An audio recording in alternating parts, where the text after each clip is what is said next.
আসসালামু আলাইকুম। স্বাগতম জানাচ্ছি বিবিসি নিউজ আন্তর্জাতিক সংবাদে। শুরুতেই সংবাদ শিরোনাম, এরপর বিস্তারিত। সমঝোতা স্মারক লঙ্ঘনের বিষয়ে যে সতর্ক বার্তা দিল ইরান। ইসরায়েল লেবানন চুক্তি তেল আবিবের জন্য সুবিধাজনক, সাবেক মার্কিন কূটনীতিক। হরমুজ প্রণালীতে জাহাজে ক্ষেপণাস্ত্র হামলা, ক্ষমতা হারানোর চরম ঝুঁকিতে নেতানিয়াহু। দর্শক, এতক্ষণ শুনছিলেন সংবাদ শিরোনাম, এখন বিস্তারিত। আপনি যদি ইসরায়েলের ধ্বংস চান এবং মুসলিমদের পাশে থাকেন, তাহলে ভিডিওতে লাইক করে চ্যানেলটি অবশ্যই সাবস্ক্রাইব করে দিবেন এবং আপনার মূল্যবান মতামত অবশ্যই কমেন্টে লিখে জানিয়ে দিবেন। সমঝোতা স্মারক লঙ্ঘনের বিষয়ে যে সতর্কবার্তা দিল ইরান। ইরানের সর্বোচ্চ নেতার সামরিক উপদেষ্টা মোহসেন রেজাই সতর্ক করেছেন যে যুক্তরাষ্ট্র ইরান সমঝোতা স্মারকের যে কোনো লঙ্ঘনের জবাব হবে দ্রুত ও চূড়ান্ত। তিনি এক্সে লিখেছেন, আমেরিকা এই অঞ্চলে তার প্রক্সি বাহিনীর কর্মকাণ্ডকে সমর্থন করে সমঝোতা স্মারকের প্রথম অনুচ্ছেদ লঙ্ঘন করেছে এবং হরমুজ প্রণালীতে উত্তেজনা সৃষ্টি অব্যাহত রেখে পঞ্চম অনুচ্ছেদ লঙ্ঘন করেছে। ইরানের দক্ষিণ উপকূল বরাবর বেশ কয়েকটি স্থানে মার্কিন হামলার পর মোহসেন রেজাই এই মন্তব্য করেন। সমঝোতা স্মারকের কোনো ধারা লঙ্ঘনের জবাব ও দ্রুত কঠোর হবে, রেজাই আরও বলেন।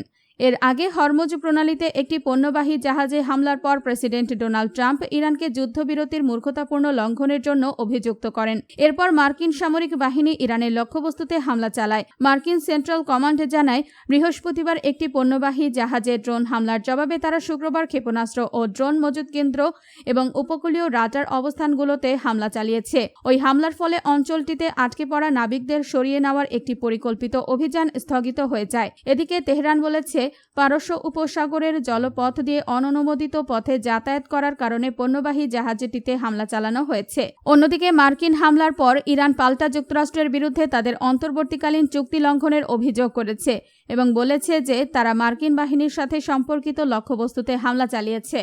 আপনি যদি ইসরায়েলের ধ্বংস চান এবং মুসলিমদের পাশে থাকেন, তাহলে ভিডিওতে লাইক করে চ্যানেলটি অবশ্যই সাবস্ক্রাইব করে দিবেন এবং আপনার মূল্যবান মতামত অবশ্যই কমেন্টে লিখে জানিয়ে দিবেন। ইসরায়েল লেবানন চুক্তি তেল আবিবের জন্য সুবিধাজনক, সাবেক মার্কিন কূটনীতিক। ইসরায়েল ও লেবাননের মধ্যে হওয়া সাম্প্রতিক ফ্রেমওয়ার্ক চুক্তিটি ইসরায়েলিদের জন্য সুবিধাজনক হলেও লেবাননের জন্য এটি অত্যন্ত বিপজ্জনক বলে মন্তব্য করেছেন সাবেক মার্কিন কূটনীতিক নাবিল খুরি। কাতার ভিত্তিক সংবাদ মাধ্যম আল জাজিরাকে দেওয়া এক সাক্ষাৎকারে তিনি এই মন্তব্য করেন। নাবিল খুরি বলেন, চূড়ান্ত বিচারে আমি মনে করি না এই চুক্তি কোনো শান্তি বয়ে আনবে, বরং এটি একটি অন্তহীন লড়াইয়ের ফর্মুলা। দীর্ঘমেয়াদে এটি এমনকি ইসরায়েলের জন্য মঙ্গলজনক নয়। যদিও বর্তমান পরিস্থিতিতে তারা ভাবছে যে তাদের পাল্লাই ভারী, তবে এই চুক্তির ফলে ইসরায়েলি সেনাদের ওপর থেকে যুদ্ধের চাপ কমবে এবং তারা নিজ দেশে ফিরে যাওয়ার সুযোগ পাবে বলে তিনি উল্লেখ করেন।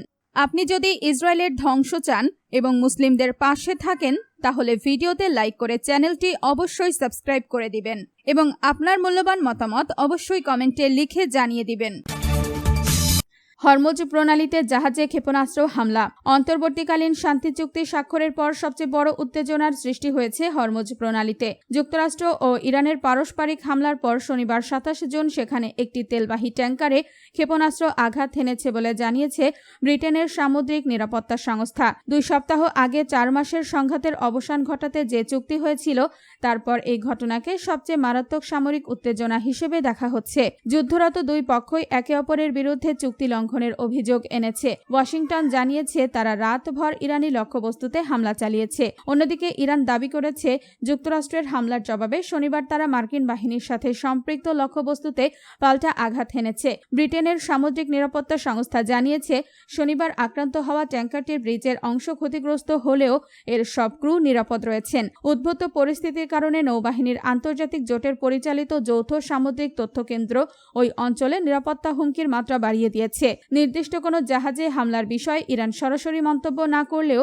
দেশটির রাষ্ট্রীয় টেলিভিশন জানিয়েছে রেভলিউশনারি গার্ডস তাদের অনুমোদিত চ্যানেল ব্যবস্থার ব্যবহার না করা অজ্ঞাত কিছু জাহাজের উদ্দেশ্যে সতর্কতামূলক গুলিবর্ষণ করেছে।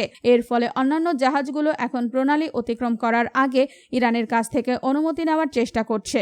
আপনি যদি ইসরায়েলের ধ্বংস চান এবং মুসলিমদের পাশে থাকেন, তাহলে ভিডিওতে লাইক করে চ্যানেলটি অবশ্যই সাবস্ক্রাইব করে দিবেন এবং আপনার মূল্যবান মতামত অবশ্যই কমেন্টে লিখে জানিয়ে দিবেন। ক্ষমতা হারানোর চরম ঝুঁকিতে নেতানিয়াহু। ইসরায়েলের রাজনীতিতে দীর্ঘতম সময় ধরে ক্ষমতায় থাকা এবং চরম সংকট থেকেও টিকে ফেরার কারিগর হিসেবে পরিচিত প্রধানমন্ত্রী বেনিয়ামিন নেতানিয়াহু এবার তার রাজনৈতিক জীবনের সবচেয়ে বড় চ্যালেঞ্জের মুখে পড়েছেন। আগামী অক্টোবরে অনুষ্ঠিতব্য সাধারণ নির্বাচন সম্ভবত নির্ধারণ করতে যাচ্ছে তার 4 দশকের দীর্ঘ রাজনৈতিক ক্যারিয়ারের ভাগ্য। দুর্নীতি মামলার পাশাপাশি মধ্যপ্রাচ্যের চলমান যুদ্ধ পরিস্থিতি নিয়ন্ত্রণে ব্যর্থতার কারণে দেশের ভেতরে ও বাইরে তীব্র চাপের মুখে রয়েছেন এই প্রবীণ নেতা। নেতানিয়াহুর এই নির্বাচনী পরীক্ষার পটভূমিতে রয়েছে এক জোড়া রাজনৈতিক অধ্যায়। জানা যায়, গত 28 ফেব্রুয়ারি যুক্তরাষ্ট্রের প্রেসিডেন্ট ডোনাল্ড ট্রাম্পকে ইরানের বিরুদ্ধে সরাসরি যুদ্ধে নামতে প্ররোচিত করেছিলেন নেতানিয়াহু। এর জবাবে তেহরানও ইসরায়েল উপসাগরীয় দেশসমূহ এবং হরমুজ প্রণালীর বাণিজ্যিক জাহাজে পাল্টাপাল্টি হামলা শুরু করে, যা পুরো অঞ্চলের নিরাপত্তাকে খাদের কিনারায় এনে দাঁড় করিয়েছে। একই সাথে উত্তরের সীমান্তে লেবাননের সশস্ত্র গোষ্ঠী হিজবুল্লাহর সাথেও পুরোদস্তুর যুদ্ধে জড়িয়ে রয়েছে ইসরায়েল। এই বহুমুখী যুদ্ধ পরিস্থিতির মাঝে নেতানিয়াহু এখন এক চরম উভয় সংকটে আটকা পড়েছেন। একদিকে লেবাননের সামরিক অভিযান বন্ধ করার জন্য মার্কিন প্রশাসন থেকে তার ওপর ব্যাপক চাপ সৃষ্টি করা হচ্ছে, অন্যদিকে ইসরায়েলি জনগণের একটি বড় অংশ ইরান ও তার আঞ্চলিক প্রক্সি বা ছায়া বাহিনীগুলোর বিরুদ্ধে এই লড়াই চালিয়ে যাওয়ার পক্ষে অবস্থান নিয়েছে। আন্তর্জাতিক কূটনৈতিক চাপ এবং অভ্যন্তরীণ জনমতের এই বিপরীতমুখী স্রোত সামলাতে হিমশিম খাচ্ছেন তিনি। আপনি যদি ইসরায়েলের ধ্বংস চান এবং মুসলিমদের পাশে থাকেন, তাহলে ভিডিওতে লাইক করে চ্যানেলটি অবশ্যই সাবস্ক্রাইব করে দিবেন এবং আপনার মূল্যবান মতামত অবশ্যই কমেন্টে লিখে জানিয়ে দিবেন।